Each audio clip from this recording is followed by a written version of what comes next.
আজ সকালেই দুধ চা বানাতে গিয়ে দেখলাম দুধটা কোনো একটা কারণে কেটে ছানা পড়ে গেছে। তাই ভাবলাম আজকের এই ছানা দিয়েই কোনো একটা রেসিপি বানিয়ে নেওয়া যায়। আর হঠাৎ করেই মাথায় গেল সন্দেশের কথা, আর বাড়িতে ছিল পাকা আম।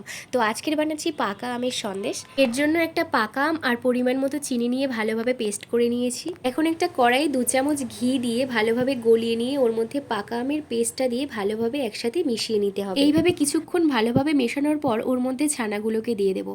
ছানাগুলোকেও দিয়ে ভালোভাবে মিশিয়ে নিতে হবে। এখন দিয়ে দিচ্ছি কিছুটা থেতো করা এলাচ, অল্প একটু সুজি আর 1 চামচ ঘি।